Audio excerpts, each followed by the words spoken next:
USK 최태림입니다.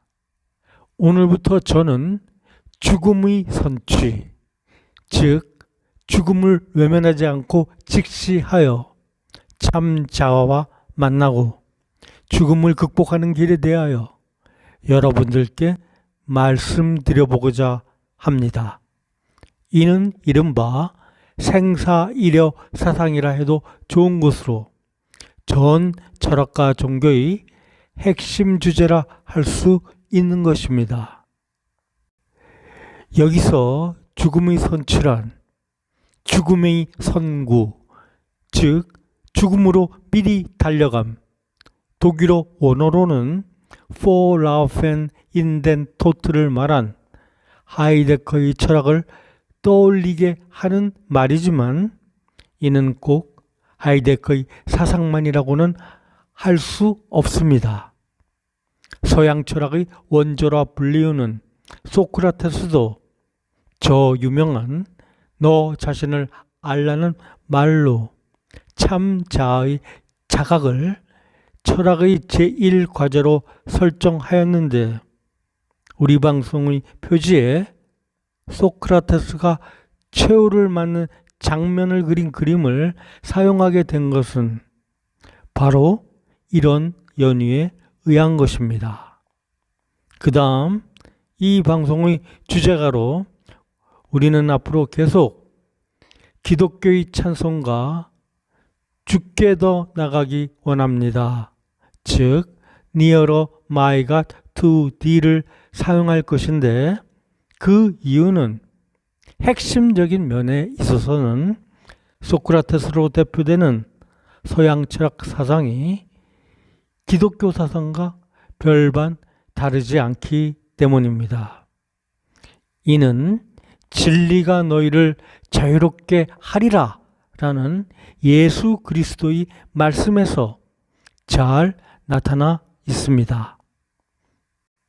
제가 이 죽음의 선취라는 제목으로 방송을 시리즈로 기획하게 된 것은 무엇보다 현재 이 땅에 도덕재무장이 절실하다는 판단 때문입니다. 저는 제 인생의 인연을 따라 이러한 사상의 분야를 오랜 세월 연구한 바가 있었기에 이제는 이에 대해 말할 수 있는 때가 되었다고 생각하고 있습니다.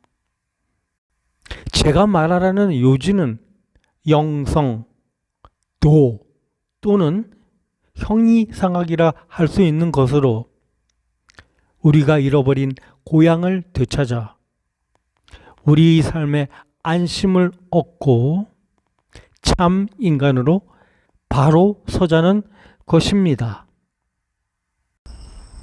저는 이 의미심장한 이야기를 풀어나감에 있어 세계란 사실상 알기 힘든 곳이라는 사실부터 지적하고자 합니다.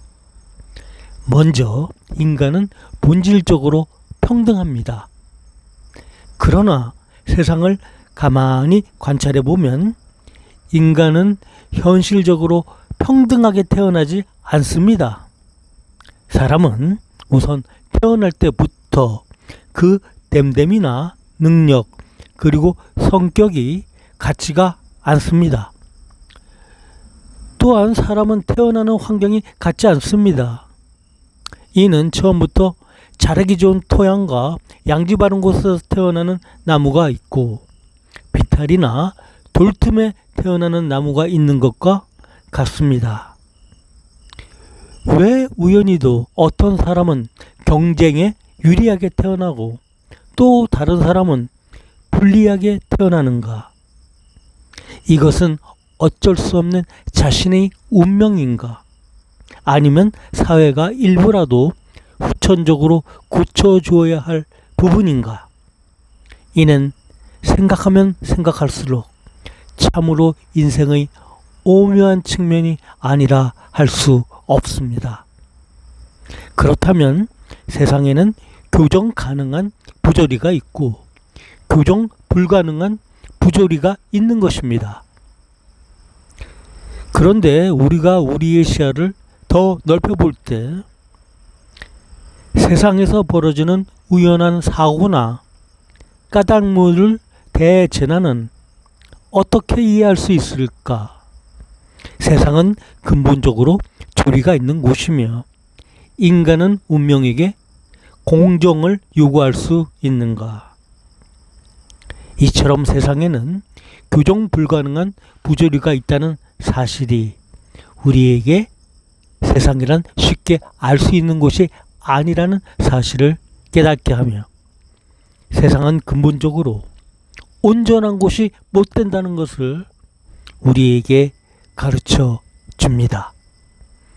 그래서 보통 사람들도 이러한 세상의 불완전성을 보고 인생은 나그네 길이라는 말에 왠지 모를 깊은 공감을 느끼고 또 이곳은 나의 본향이 아니라는 느낌에 때로 휩싸이게 합니다.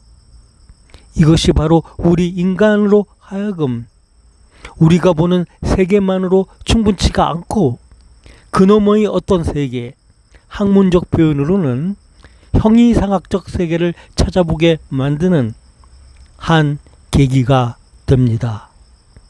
그렇다면 이제 현상을 넘어선 실체를 찾는 과정에 대해 개요적으로 알아보기로 하겠습니다. 이를 위해 앞에서 말한 바와 같이 죽음을 회피하지 않고 직시할 때 우리의 참된 자아를 대면하는 과정에 대해 살펴보겠습니다. 그런데 이 일은 어떤 사유의 과정을 거침없이 삶의 어떤 사건을 통해 바로 체험하는 경우도 있는데 이를 흔히 한계 상황에서의 체험이라 합니다. 우리의 강의는 어떤 전문적 학자들을 앞에서 하는 것이 아니라 일반인들을 상대로 하는 것이므로 먼저 이 체험에 대해 말해 보겠습니다. 그 한 비근한 예로 타이타닉호의 난파를 들어보겠습니다. 어둠 방 갑자기 거대한 타이타닉호는 방심으로 인하여 빙산과 충돌하고 배는 크게 요동을 치다가 가라앉기 시작합니다. 즐거운 항해를 기대했던 승객들은 꿈에도 생각 못한 이 뜻밖의 사건에 아연실색하며 우왕좌왕합니다. 가족이나 연인을 찾아 헤매고 또 제한된 구명정에는 누가 탈 것인지 다급히 설왕설래 됩니다. 그때 이 아수라장 같은 삶의 현장 속에서 어디선가 애를 끊을 것 같은 귀 익은 찬송가 죽게도 나가기 원합니다가 울려 퍼집니다. 바로 이때 바로 이 순간 그저 일상적 자기로 살아가기만 했던 인간의 심령 속엔 자기가 진짜로는 과연 어떤 존재인지가 밝은 빛 아래 조명됩니다. 이는 그 어떤 과학적 논정에 묻지 않은 확실성을 지니고 있음을 체험해 본 사람만이 알 수 있습니다. 혹시 여러분들은 이런 체험을 자신의 인생 속에서 해본 적이 있습니까? 이것이 바로 대략적이나마 하이데거가 말한 바 죽음을 직면하여 본래적 자기와 만난다는 것입니다. 그리고 또 한 사람의 위대한 실천주의 철학자 야스퍼스가 한계 상황의 좌절 속에서 참 자기에 도달한다는 것입니다.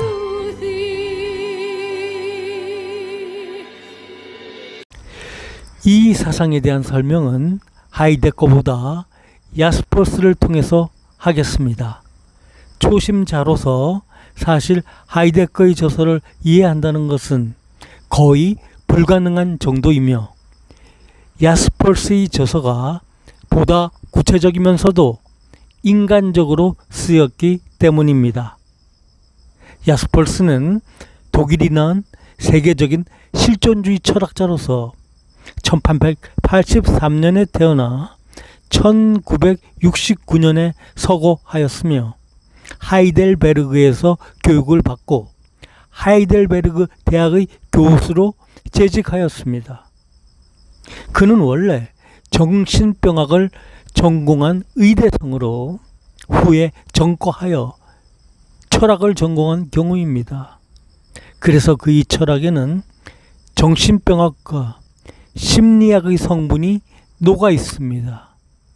저는 대학 시절 대학의 성격과도 걸맞게 철학과 신학에 심취하여 지냈었는데 중간고사 때 시험 과목과는 동떨어진 야스펄스의 필로조피라는 책을 대출하여 옆구리에 끼고 다니다 과친구 하나가 저더러 너는 진정한 자유인이야 하는 소리를 들은 적이 있었습니다. 그 덕분에 학점과 출석 관리가 엄격하였던 모교에서 쫓겨날 뻔한 적도 있었는데 그 때문에 저는 훗날 후회해 본 적은 한 번도 없었습니다. 자, 원서 강독을 해보겠습니다.